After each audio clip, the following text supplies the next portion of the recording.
família, pode ficar sentado. Dizer para todos vocês que vocês estão bonitos.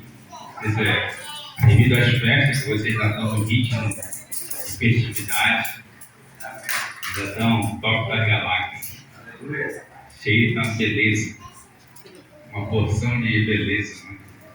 Glória a Deus, todo mundo bonitão. Amém? Amém? Que maravilha vocês estarem aqui nesse momento tão especial, como os pastores já falaram. Nosso último culto de 2025. E semana que vem já é 2026. Glória a Deus. Vocês chegaram aqui. Parabéns. Glória a Deus. E parabéns para o teu irmão, parabéns. Você está concluindo 2025. Ainda tem alguns dias, mas você já passou em 2025. Esses poucos dias que restam para 2026 é fichinha. Você já venceu muita coisa, já guerreou muito, já chorou, já trabalhou, já calejou as mãos, já intercedeu, já buscou, já treinou. Amém? E já venceu. Nós somos mais que vencedores em Cristo Jesus. Então, quem é chamado para ser mais que vencedor em Cristo Jesus, não é parado por qualquer coisa. Amém? É chamado para ser inabalável. Independente daquilo que você é chamado, o processo que você vai ter uma vida que foi chamado para ser inabalável. Amém?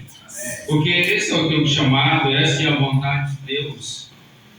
Você não faz a vontade de Deus por querer bênçãos pela obra, mas fazer a vontade de Deus é se esvaziar. Fazer a vontade de Deus é se doar totalmente. É mostrar gratidão, mostrar um amor ao Senhor. Porque é Ele que manda em você e não você que manda nele. Amém? Existem duas coisas que parecem iguais, mas não são, mas só parecem. É como gêmeos. Eles só se parecem, mas não são. Então, fazer a vontade e a obra são coisas distintas. Muitos têm feito a obra, mas não a vontade de Deus. O que é a obra, pastor? Você talvez está aqui na igreja hoje, ainda fazendo a obra. O que é ser uma pessoa que faz a obra? É ser uma pessoa religiosa. Eu preciso estar na igreja todos os domingos.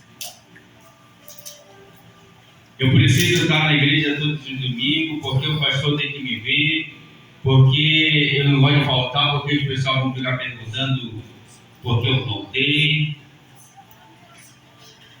Isso é a pessoa religiosa.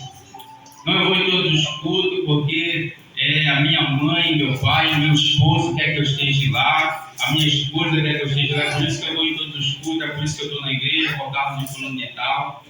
Isso é obra, não é vontade. A vontade é você ser uma pessoa espontânea e fazer aquilo que realmente o Espírito Santo de Deus tem movido dentro de você. Fazer as coisas com gratidão. Não buscar reconhecimento e fazer aquilo que é bom, aquilo que é agradável, aquilo que é perfeito, aquilo que agrada o coração de Deus, independente se estão te vendo ou não. Porque muitas das vezes a obra as pessoas fazem quando alguém está vendo, quando alguém, o teu patrão está vendo, quando o teu pastor está vendo, quando o irmão está vendo. Aí você vai lá e arruma direitinho e você olha, não, será que está torto? Não, será que não está torto? Não. E você fica olhando enquanto os outros estão te olhando, você está olhando o que você está fazendo, mas quando você está sozinho, você pega. Ninguém está vendo mesmo. A maior vontade de Deus é você fazer aquilo perfeito quando ninguém está te vendo. Amém? Faça as coisas com perfeição quando exatamente ninguém está te observando, quando ninguém está te elogiando, quando ninguém está te reconhecendo, quando ninguém está te obrigando, quando ninguém está te impondo alguma coisa. Faça a vontade de Deus. A obra todo mundo está. E muitas das vezes só fazem se for agraciado. Só fazem se receber um obrigado. Só fazem receber algo em troca. Porque se for de graça, eu não vou. Porque se não for para receber aplauso, eu não vou. Porque se não for para ser reconhecido, eu não vou. Obra não é vontade.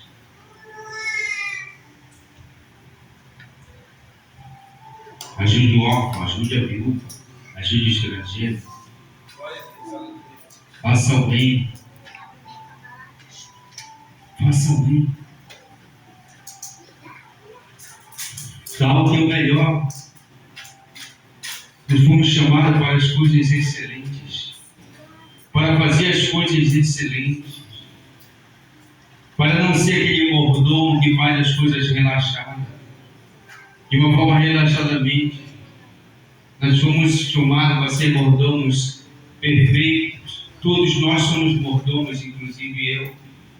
Mas eu sou mordomo só na igreja. Não. Ser mordomo não é só na igreja.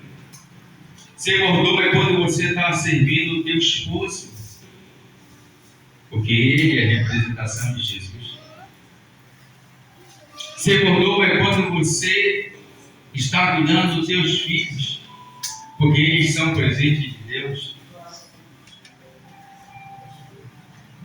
Ser mordomo é quando você está cuidando da tua esposa, porque ela é o lado mais prático.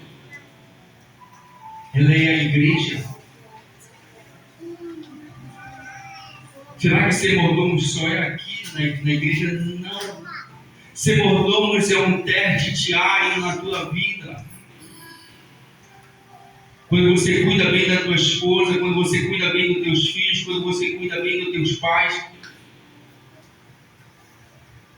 isso é ser mordomo. Quando você é uma pessoa educada, fora da tua casa, quando você dá bom dia, quando você dá boa tarde, quando você dá boa noite, quando você não é uma pessoa egoísta, prepotente, soberba, isso é ser mordomo. Ser mordomo é você ajudar uma velhinha, um velhinho a atravessar a rua. Ser mordomo é você dar um copo de água para quem está com sede. Ser mordomo é aquele que vai ajudar aquele que está na prisão, aquele que está no hospital. Pastor, eu não faço nada disso, então eu vou ficar muito longe de ser mordomo. Eu vou para a igreja, isso é obra.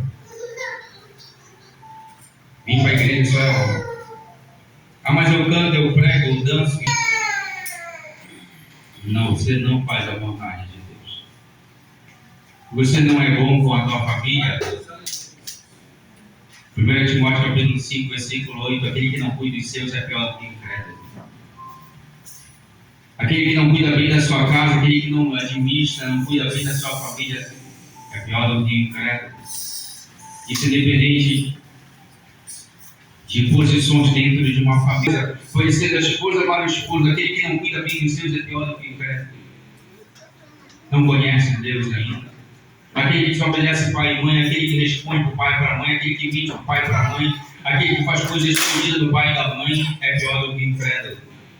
Mas eu leio o incrédulo que não lava uma roupa, não lava uma casa. O marido que não faz as coisas da casa, que não obedece ao seu marido, que não obedece ao seu marido, é pior do que o incrédulo.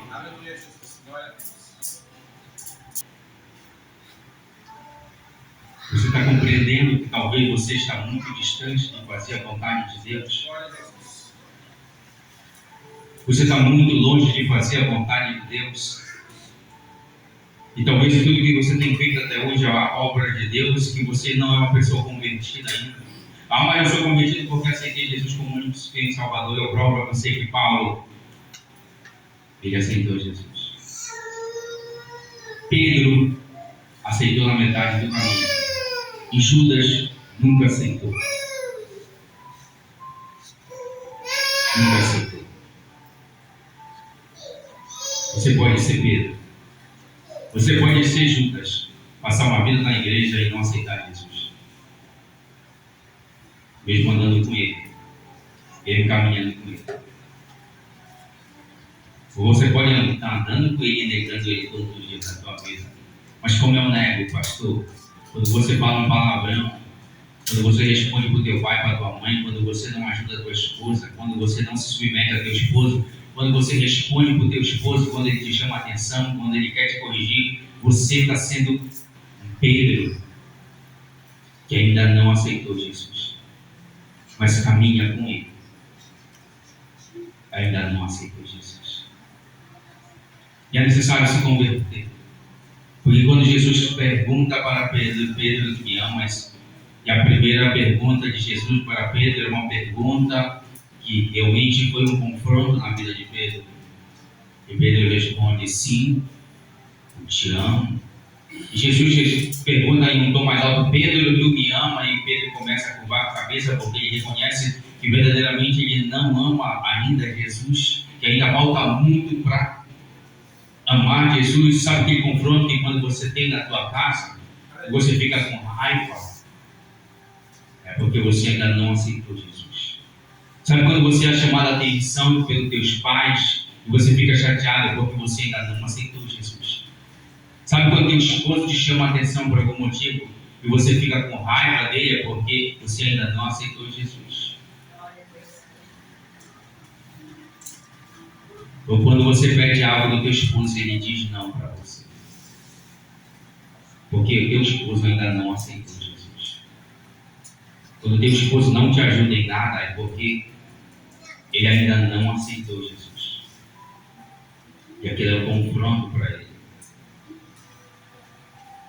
E Jesus pergunta mais uma vez, Pedro, tu me ama? E ele abaixa a cabeça e diz, sim, Senhor, tu sabes que eu te amo. E com a cabeça baixa ele diz, tu sabes que eu te amo. Sabes tudo, Senhor. Ele diz, então, apacenta minhas ovelhas. E naquele momento Pedro se converte, aceita verdadeiramente a Jesus e Pedro começa a cuidar da vontade de Deus. Pedro começa a cuidar da vontade, fazer a vontade de Deus, que é exatamente naquele momento quando o teu pai te chama, a tua mãe te chama, filha, pode fazer isso, filho, tu pode fazer isso, o filho vai lá, sim, meu pai, sim, minha mãe, eu posso fazer isso, você quer que eu faça ainda mais, porque andar mais uma légua, Jesus diz, que é você fazer aquilo além do que você é chamado para fazer, com gratidão, porque ele é o teu pai, porque ele é a tua mãe, porque eles são a representação de Deus na terra, na tua vida, você está fazendo a vontade de Deus. Aleluia. Quando a tua esposa te pede uma ajuda, quando você entende que ela precisa de ajuda e você vai ajudar a tua esposa, você começa a cuidar do lado mais frágil, você começa a cuidar da igreja de Jesus e ali o Senhor entende que você realmente aceitou Ele, você faz a vontade dEle, você não faz a obra porque você ajuda a tua esposa, que é a representação da igreja na terra. Enquanto você não ajudar a tua esposa, enquanto você se ingrato para a tua esposa, um homem que não cuida dos seus filhos, um homem que não cuida da sua casa, um homem que muitas vezes nem quer nem voltar para casa, não quer nem ouvir o grito dos filhos. Porque quando os filhos não estão gritando, nós sentimos falta daquele grito. Quando os filhos não estão correndo, nós sentimos falta daquele momento deles correr na casa. E quando eles estão bem e você não cuida deles, você ainda falta aceitar Jesus. E tem que aceitar Jesus. Quando você é aquela esposa que agrada o coração de Deus, que começa a cuidar bem da sua casa, da sua família,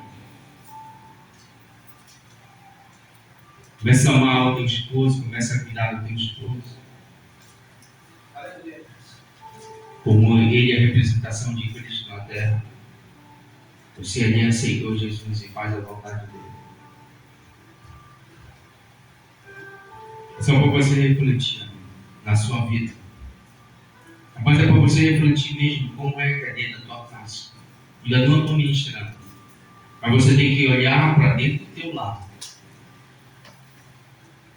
Perceber como é que está lá o cuidado dentro da tua casa. Como é que está o convívio dentro da tua casa. O convívio dentro da tua casa. É você aquele filho que ama, esposo que ama cuidar da sua esposa e ajudar ela em tudo. Ah, mas eu tenho que descansar. Isso é preguiça, irmão. Homem não cansa. Você é aquele homem que só quer estar descansando porque você está com muita preguiça. Descansa quando for dormir. Ou quando estiver no céu. O homem é forte. O homem não é para cansar. Porque é você que vai ser cobrado por Deus. Não é a tua esposa nem os teus filhos, não. É você que vai ser cobrado por Deus. Então você não pode cansar. Ah, mas a criança está doente. Fica com ele aí. Dá para a esposa ficar a noite inteira. Sabe quem cuida dos meus filhos à noite? Eu deixo a minha esposa dormir. E eu cuido dos meus filhos à noite. Sim ou não? Aí ela vai responder. Se eu estiver mentindo, aí está na hora. E ela fica deitada, descansando. Eu vou fazer o remédio, eu pego o remédio, eu cuido deles, trago eles para perto de mim para deitar comigo. E assim eu cuidei da minha esposa quando ela estava operada, cesárea. Eu cuidei dela, cuidei dos filhos pela noite. Eu sempre cuidei. Eu não morri. Sempre cuidei. Eu nunca olhei para ela cansaço. E se eu for preciso fazer tudo de novo, eu faço tudo de novo pela minha família. Quando a minha família está precisando de mim, eu nunca estou cansado. E às vezes eu chego muito cansado em casa. E a minha esposa, vamos aí. Faz aquilo. E eu nem digo. Mas eu estou muito cansado. Mas eu sei que a minha esposa, eu tenho que cuidar bem da minha esposa. São os meus filhos que estão precisando e eu preciso dar o meu máximo para meus filhos. Eu não posso pensar em cansaço. Eu descanso quando eu durmo. Ou quando não tem nada para mim realmente fazer. Mas se tiver, pode ter certeza que eu vou cumprir. Esse é o marido que cuida bem da sua família. Amém? Está na hora de nós sermos sacerdotes convertidos de Jesus. Nascido de novo. Porque só faz isso, irmãos, quem é nascido de novo. Esses deveres diariamente. Não é só uma vez, não, é diariamente. Diariamente. Então, ter Deus como nosso Pai e Jesus Cristo como nosso Salvador não é achar, é crer. Porque muitos acham e deve ser assim, porque acham que Deus é assim, porque Deus é Deus misericordioso, porque Deus entende tudo, porque tudo é no tempo de Deus. Não é Deus de achar, é Deus de crer. E quem crê é sincero. Quem crê conhece a verdade. A Bíblia relaciona no livro de João, capítulo 3, a história de um mestre da lei que foi ter com Jesus à noite um encontro. E esse homem chamava-se Nicodemos. Nicodemos, o mestre da lei, que ajudou José de Arimateia no sepultamento, todo o funeral de Jesus. Então Nicodemos era um homem muito conhecido, era um homem muito intelectual, um homem que conhecia toda o Alcorão, conhecia todas as leis do Senhor, era um homem bem na sociedade, mas só que ele não conhecia as coisas do céu. Ele não conhecia as coisas do céu. Muitas pessoas podem até conhecer as coisas terrenas e ser submissa às coisas terrenas, mas as coisas celestiais são totalmente diferentes das coisas terrenas.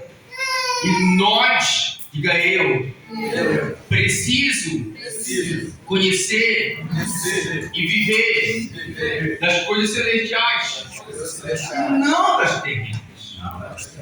Você tem que viver das coisas celestiais. Nicodemos não entendia nada das coisas celestiais, Mas ele entendia tudo das coisas terrenas, ele entendia e fazia, executava muito bem as coisas terrenas. E a partir do momento que nós aceitamos Jesus, que nós nos convertemos ao cristianismo, nós deixamos de ser religiosos, deixamos de praticar as coisas que só são terrenas, deixamos de fazer a nossa própria vontade e começamos a fazer as coisas celestiais, a vontade de Deus. Nicodemos, ele precisava compreender isso, ele viu isso em Jesus e ele quis ter isso para a vida dele, tanto é que ele vai até Jesus procurar saber o que é aquilo. Ele diz primeiramente que Jesus é o mestre, ele reconhece que Jesus é o mestre não da terra, mas é o mestre do céu, porque Nicodemos era o mestre da terra, mas ele não entendia as coisas que aquele mestre ele fazia, porque aquele mestre ele fazia as coisas do céu. E até aqueles que eram excluídos, e até os enfermos, e até os mendigos, e curar os doentes, e libertar os cativos, e dar a viúva, ressuscitar os mortos. Ninguém tinha feito isso. Se preocupar com os pecadores, se preocupar com os publicanos, sentar na mesa dos publicanos, sentar na mesa dos pecadores. Ninguém fazia isso. Propagar o Evangelho, propagar o poder de Deus na terra, ensinar o que era certo. E o verdadeiro amor, porque o verdadeiro amor não é dente por dente, não é? Mas é amar o próximo como a ti mesmo. Esse é o verdadeiro amor. Porque a lei ensina que é dente por dente, mas o verdadeiro amor de Jesus que trouxe a verdade na terra é ensinar. O amor ao próximo é você se preocupar com o teu próximo. É você ter íntima compaixão pelo teu próximo. É você ter empatia pelo teu próximo. E quem é o teu próximo? Quem será? Aqueles que andam com você. Aqueles que dormem com você. Aqueles que comem com você. Esses são os mais próximos. Mas tem aqueles próximos que são distantes. Que são aqueles que não fazem parte da tua família. E que você tem que demonstrar um amor tão grande quanto você demonstra para aqueles que são da tua família. Esse é o amor ao próximo. E Nicodemos queria conhecer isso. Porque aquele que nasce da carne é carne, mas aquele que nasce da água do Espírito vive do Espírito. Da carne ainda prevalece a vontade da carne. Mas aquele que nasce do Espírito, da água do Espírito, não prevalece mais a vontade da carne. Como é que você está vivendo dentro da tua casa, com a tua família? O teu convívio dentro da tua casa, será que é uma maravilha dentro da tua casa? É tudo tranquilo, todo mundo está em paz, não tem briga. E se tiver briga, tem perdão imediatamente, ou tu passa uma semana para ser perdoado? Ou um mês?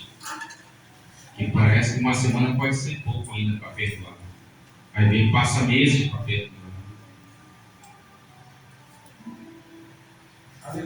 Como é que está o perdão? Você tem perdão? Ah, mas eu não gosto de perdoar. Mas Jesus disse, perdoa 7 vezes 70. Só para começar. Ah, mas já foi 7 vezes, pastor, eu não aguento mais. Ainda volta 200 e pouco. Você perdoar.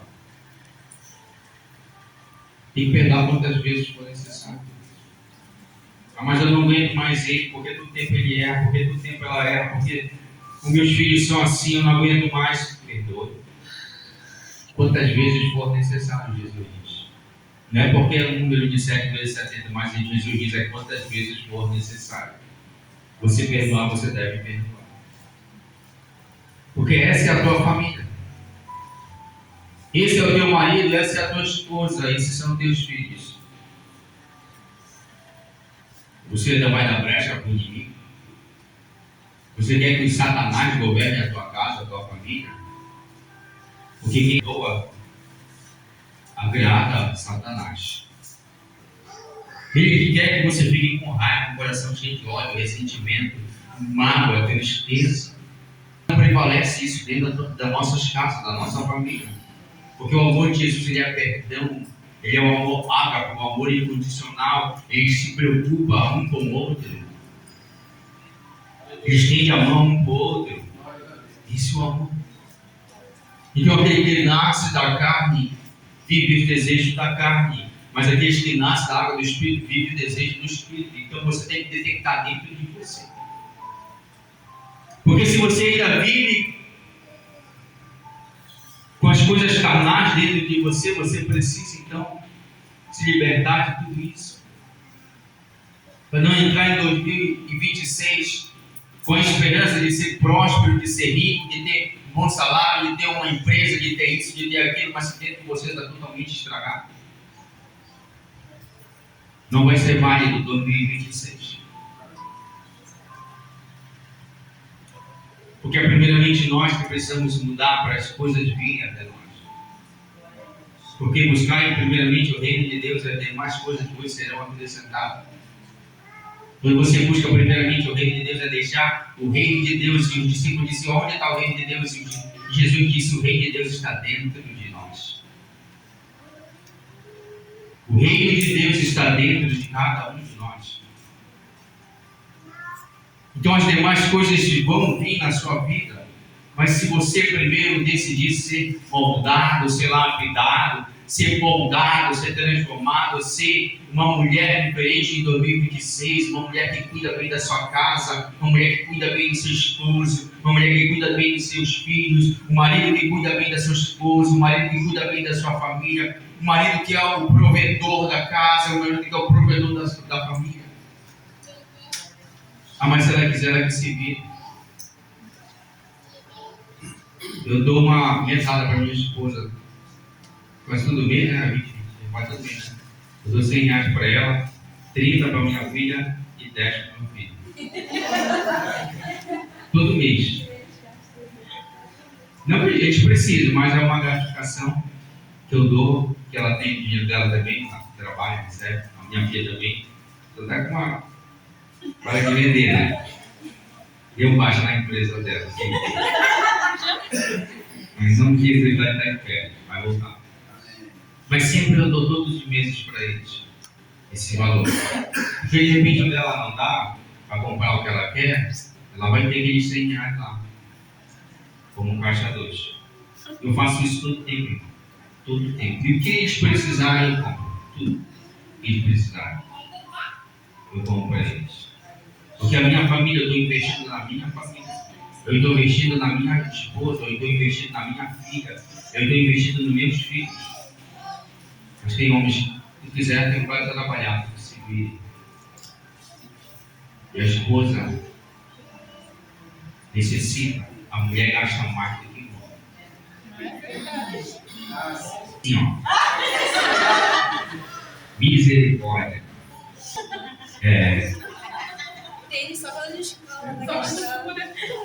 A mulher todo mês é produto de cabelo, é produto de corpo, é maquiagem, é absorvente, é um monte de coisa.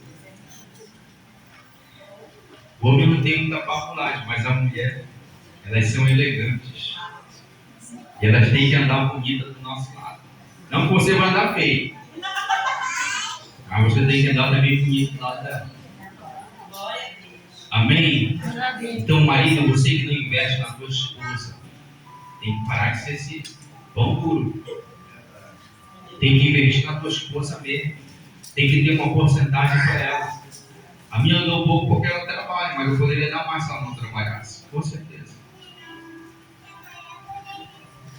Investimento.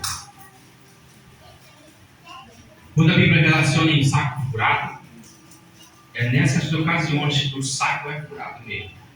Está escrito na Bíblia, saco furado. Porque a gente investe às vezes naquilo que não é utilizado. E a tua família é prioridade. Diga, minha família. A minha família É prioridade. é prioridade. Porque às vezes nós gastamos, nós que somos homens, um monte de coisa que nem necessita. É material de máquina, é um monte de coisa. Queremos se amostrar, queremos ser papelagem que temos dinheiro. Enquanto a mulher está precisando de um creme de cabelo.